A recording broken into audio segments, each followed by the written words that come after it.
Düzüyor abi, yapıyor. Aşılmaz dağları aşardı aldığı gizli görevde. Şerefsizi tek kurşunla indirdi kışla önünde yere. 30 kurşun yedi vay demez bile.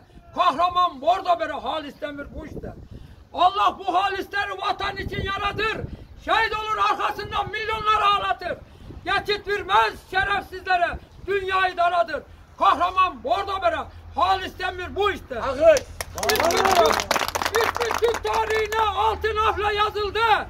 Şerefsizlerin kurşunu seni bizden ayrıldı. Kahraman bordo bere Halis Demir bu işte.